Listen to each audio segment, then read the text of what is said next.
بطرس نباتي نفيسكارو شاليكباني كريستيانا الاستوديو ميفاني منا كاي بطرس بخير بي خوش بيت بجيت خوش بيت ايدي برياري دادگاه فيدرالي سبارت هلوشانوي كرسي بيك هتا كان نرازي بنيكي فراني ليك وتوا لسر استي قاعده للان كريستيانا كان كاردنا وچون بوا بيج قال لان كان برغستي جاي داخا او برياري لا قورترين دادگاي فيدرالي عراق دربي تشيتن يعني اما وكو كريستيانا وكو نتويش رسني عراق نتويش رسني كردستان اما حزمان ذكرت كرسي كاني اما لنا لكوتا زياد بكريتن وزوربي سياسية كاني اما حزب كاني اما دوايان ذكرت زياد بكريتن شنكا مسألة بالنسبة او انا يعني نسبتي دانشتواني عراق اما ورمان نقرتي كوتا معناي كوتا اويا كأقليك نتويق نتواني بشيوي نفوسي بستا برلمان بستا شوينشي دنقدان بأواسون أورو اما لا اسي عراق نفوس من زور كم بوا لا بيشان اما 2 مليون ونيو حتى 3 مليون كريستياني هبوا استا ناقتا مثلا 500,000 او 800,000 كاسلن او همو او عراقي بلام ما دام نتويتش رسنا دبي تمثيلي هبيتن او تمثيل ما نهبوا لنا وبرلمان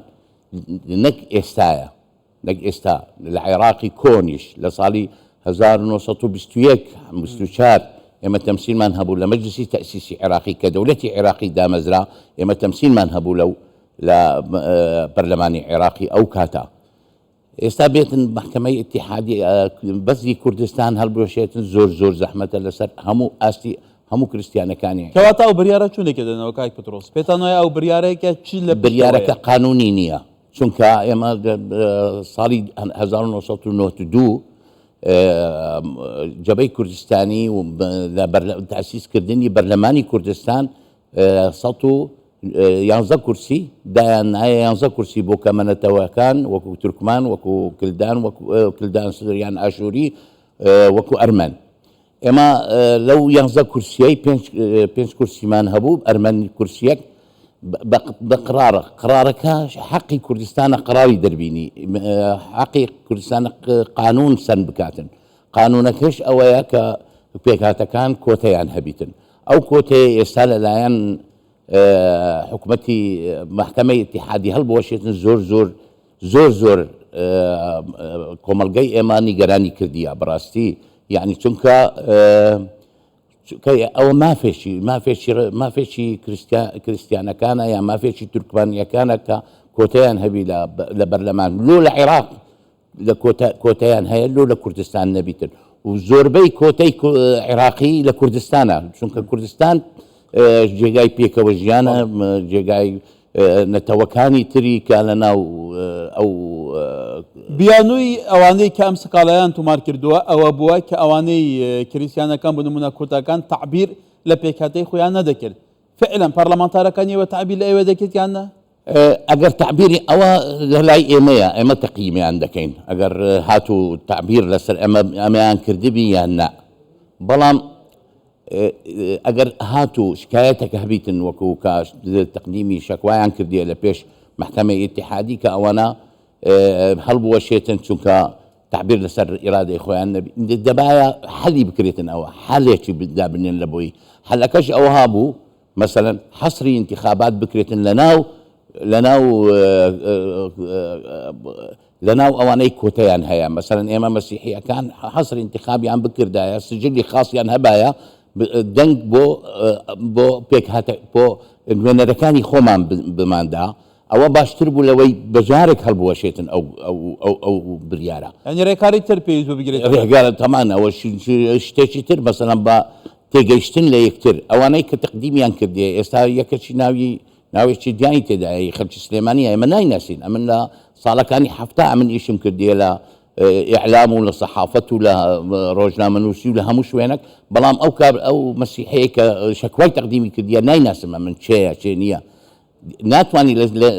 تعبير لسر إرادي من بكا بس شكواي تقديم بكاتن والله كوتا كواتا كاي بطرس ما بسياركي جدية يعني دادگاي بالاي فيدرالي لسر سكالا لاينك سياسي لبيناو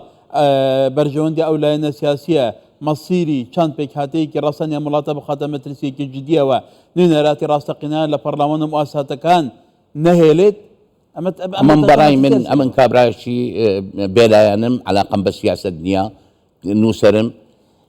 هر بيك هاتك هر حزبك لا إرادي بيك هاتانا بداتن للاي من تاوانا بحقي أو نتويا بتاوانا بحقي أو كما نتويا أجر هر شيبي لو چونك نتويا حزدك هاتن حزبكاني كرد حزبكاني كردستاني خزمتي أو بيك هاتي بكاتن لهم شوي لهم بوارك بلان حزبك بيتن بليتن ولا اما او اراده من هي اراده خومان دبي زال بكين لسر بيك هاتك نوينريان رش بكين لبرلماني كردستان بتايبتي برلماني كردستان چونك برلماني كردستان تنوعي تيدايا تركماني تيدايا ارمني تيدايا وهروها لقايمي كردستاني بيشان كاك فرنسو تيدا بو اشوري بو كاك سركيسي تيدا بو يعني اوانا لكوتج نبون بلان لا حسكي بارتي دايدايا بو يعني اما يا يارمتان بو بيك هاتك بو اوي بتواني مقعدكاني خوي زياد بكاتن اول جاي داخل براستيش شي واحد ولاتاني ناوچكه ك زوربه ولاتانه که کشانتیه ولاتی فرا بيك هاتنا بلان ما في بيك هاتکان نادرته یکی که برنامه‌کانی دموکراسی دادپەروەریش پرەنسیپی دموکراسی هستن دەستە بەرکردنی مافی هەموو پێکهاتەکانە بە پێ حەجمی خۆیان کەواتە ئەوەی بەرامبەر ئێوە کراوە بێگومان